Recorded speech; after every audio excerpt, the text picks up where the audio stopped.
Bali ganito pag mano-mano yung paggamit ng trim router, hindi siya ganun ka-stable. Tapos pag tagal nakakangalay siya. Kaya naman naisipan kong gumawa ng trim router table. Gagamit nga lang pala ako ng mga scrap or tira-tirang mga kahoy dito sa aming DIY shop. Bali share ko lang tong parang naging experimental ko lang dito sa paggagawa nitong trim router table.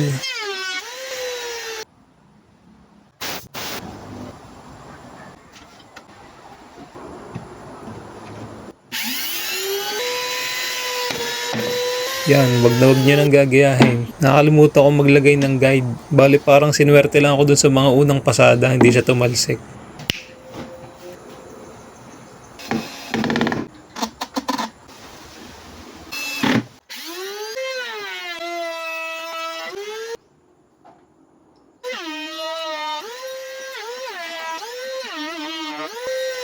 Yun no, pwede lang gumawa ng plaka.